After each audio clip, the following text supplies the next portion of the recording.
Partai Demokrat kembali menyentil pemerintahan Joko Widodo dan Ma'ruf Amin. Kali ini kritikan dilontarkan oleh Ketua Fraksi Partai Demokrat DPR RI, Edi Baskoro Yudhoyono atau Ibas. Waketum Demokrat itu menuturkan di tengah pandemi corona, masyarakat membutuhkan kepastian untuk bertahan hidup. Ibas lalu mengungkit kinerja pemerintahan di bawah Presiden ke-6 Susilo Bambang Yudhoyono atau SBY. Terus terang, rakyat perlu kepastian, rakyat perlu kepercayaan, rakyat perlu keyakinan bahwa rakyat perlu bukti bukan janji. Dan alhamdulillah kita pernah melakukan itu. Bagaimana ketika itu zaman dari, boleh saya katakan, spiritual mentor kita, super mentor kita Pak SBY selama 10 tahun, ekonomi kita meroket, APBN kita meningkat, utang dan defisit kita terjaga, pendapatan rakyat naik, dan lain-lainnya. Too few to mention, kira-kira tidak mungkin saya bicarakan dalam waktu yang sangat singkat ini, termasuk tentang persentase tingkat kemiskinan dan pengangguran yang menurun. Ada negara sukses dan berhasil, sesungguhnya Demokrat justru hadir. Memberikan koreksi, kritik, dan solusi supaya negara tidak jatuh ke jurang. Pernyataan Ibas sontak menuai reaksi keras dari partai politik pendukung pemerintah. Politikus PDIP Andreas Hugo Parreira menilai ekonomi era SBY cenderung stabil. Indonesia mengalami krisis tahun 2008 dan memang bisa keluar. Namun kalau mau dievaluasi, apalah artinya ekonomi yang meroket sekejap kalau hanya mengandalkan eksplorasi SDA? Bahkan kalau kita evaluasi, banyak sekali proyek-proyek mangkrak yang ditinggal oleh pemerintahan masa lalu dan menjadi beban bagi pemerintahan Jokowi ketika memulai memimpin negeri ini. Jelas Andreas. Kini pertanyaannya, di tengah pandemi ini, layakkah membandingkan kinerja SBY 10 tahun dengan Jokowi? Benarkah kondisi saat ini serba tidak pasti?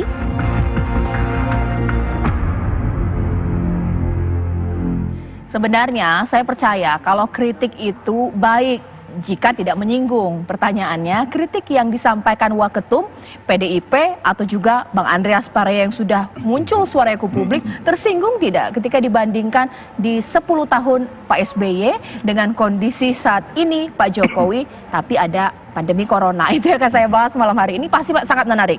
Bang Andreas Parreira, selamat malam. Dan selamat juga malam, Bang Didi Irawadi. Selamat malam. Saya mau tanya dulu, sebenarnya apa maksud dan tujuan kritik itu disampaikan membandingkan zaman PSBY? Waktu itu kan nggak ada COVID, bagaimana? Lihat judulnya nih, ini juga nih seru banget. Seru ya? Memang karena pers harus begini begitu ya.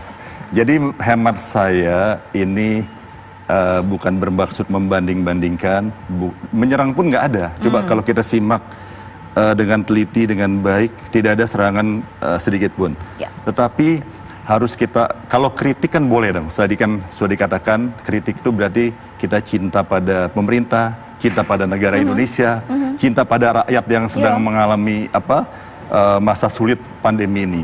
Kalau kita gini ya, kita lihat fakta kenyataan saja ya, tanpa membandingkan penanganan COVID-19 ini. Kalau kita lihat sekitar kurang lebih sebulan lalu kan Pak Jokowi begitu marahnya depan kabinet ya. Padahal sudah ada Perpu yang menjadi undang-undang bagaimana stimulus keselamatan jiwa, keselamatan di bidang kesehatan, keselamatan ekonomi telah dikeluarkan ya, dengan dana yang tidak tanggung-tanggung. Terakhir itu telah ditingkatkan lagi 695 miliar. Ya. Tetapi penyerapannya sangat jauh dari ekspektasi, dari harapan yang harus dilakukan. Padahal jantung persoalan, jantung masalahnya sendiri sampai hari ini belum bisa diatasi, ya. Bukan saja Indonesia, bahkan dunia belum tahu kapan ini berakhir karena vaksin belum ditemukan. Lalu juga stimulus penyelamatan ekonomi, penyerapannya juga rendah. Padahal kita melihat di lapangan bagaimana UMKM ini mati suri saat ini. Padahal krisis 98 ya, tahun 98 krisis tidak kalah dahsyat, justru UMKM itu yang menyelamatkan ekonomi Indonesia dari krisis, dari jurang kehancuran ya. Bahkan diramalkan Indonesia akan membubar dan sebagainya, itu berhasil. Jadi hemat saya mengkritisi kan boleh-boleh saja. Kritik dengan fakta ya? Dengan fakta. Baik. Ya, ada beberapa fakta yang ingin saya sampaikan, tapi silakan Bang Andreas. Bang Andreas, kritik ini pakai fakta. Satu, Pak Jokowi sendiri yang mengeluh mengenai ternyata serapan anggarannya rendah. Ternyata faktanya juga UMKM tiarap. Kenapa komplain? Kalau itu saya setuju, karena saya pun mengkritik itu. Gitu. Ya. Soal artinya pernyataan Pak Jokowi, kemudian respon dari para menteri yang lamban, sehingga Pak Jokowi marah. Saya kira memang seharusnya presiden melakukan itu gitu.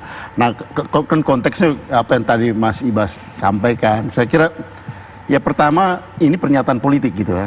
Pernyataan politik yang dalam konteks internal di DPR ya, dengan kader-kader sendiri. Demokrat, ya. Ya artinya kalau saya lihat gestur Mas Ibas tadi kan, ya beliau dengan sangat hati-hati gitu menyampaikan ini, lebih banyak untuk memberikan semangat sebenarnya, semangat pada kadernya. Nah, tapi ada kata meroket itu kan, kata meroket seolah-olah menjulang. Wah, tapi kalau menurut PSBY saya, meroket Pak Jokowi apa ini berarti? Kalau menurut saya, artinya di zaman Pak SBY memang kita pernah mengalami krisis ekonomi tahun 2008 ya. Yep. Saya bukan ekonom, tapi ketika itu kita mengalami krisis ekonomi 2008, kemudian krisis itu bisa terselesaikan. Secara umum ekonomi relatif datar. Artinya tidak ada terobosan yang luar biasa gitu. Nah, tapi satu hal yang kita perhatikan juga, misalnya dalam hal pembangunan infrastruktur, kalau kita bandingkan pembangunan jalan tol antara zaman Pak SBY dengan zaman Pak Jokowi, saya kira dalam tempo yang relatif singkat, 5 tahun ke belakang, dengan apa yang selama zaman Pak SBY lebih banyak daripada zaman Pak Jokowi. Nah, cuma memang strategi ekonomi yang dilakukan berbeda. Kalau kita lihat pada zaman Pak SBY itu lebih banyak konsumsi menurut saya.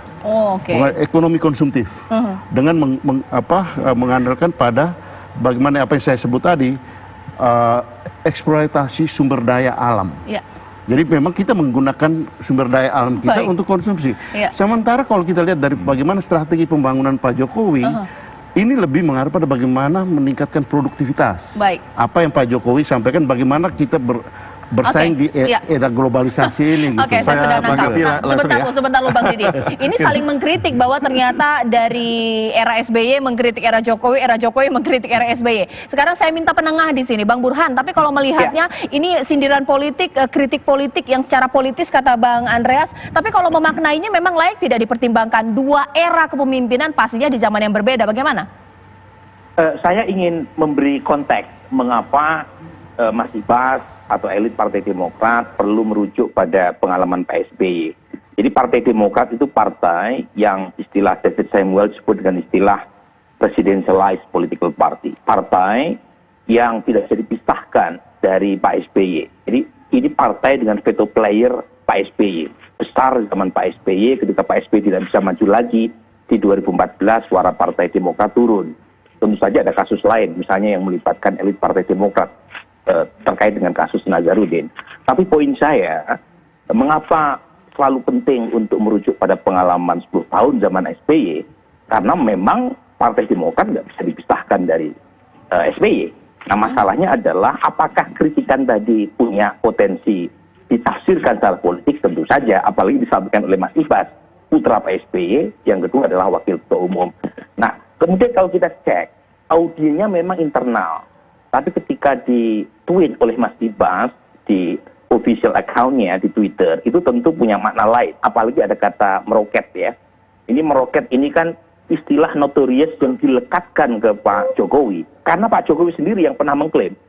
Jadi Pak Jokowi pernah terlalu optimis mengatakan akan meroket dengan gestur yang sampai sekarang bahkan menjadi lelucon di media sosial. Itu satu. Yang kedua, yang menurut saya penting kalau kita cek, saya bukan ekonom, tetapi kalau kita lihat sebenarnya data pertumbuhan ekonomi zaman Pak SBY memang betul ada lebih tinggi ya, bahkan sempat 6,81%.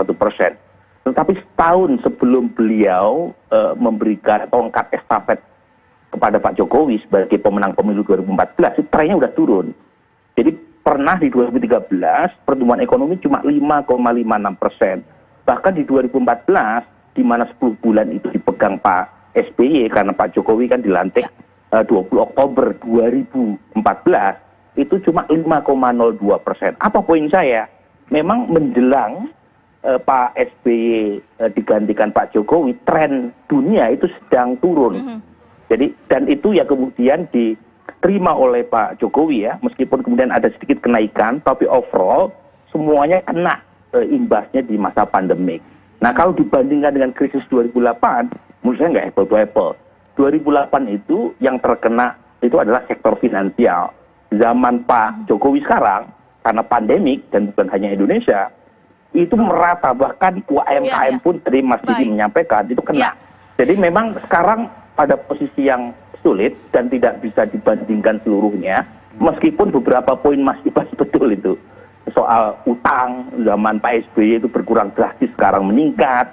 Kemudian soal peningkatan kelas menengah dan seterusnya. Nah itu kira-kira yang konteks itu yang kita perlu pahami. Saya minta nanti pendapat dari Mas Didi dan juga Bang Andreas, bagaimana kemudian kata meroket saling mereka kenakan dalam pernyataan tersebut. Bahkan juga publik seakan-akan bertanya, jadi siapa yang paling baik menakani ekonomi ketika zaman Pak SBY atau zaman Pak Jokowi? Nanti sesaat lagi di Apa Kabar Indonesia Malam.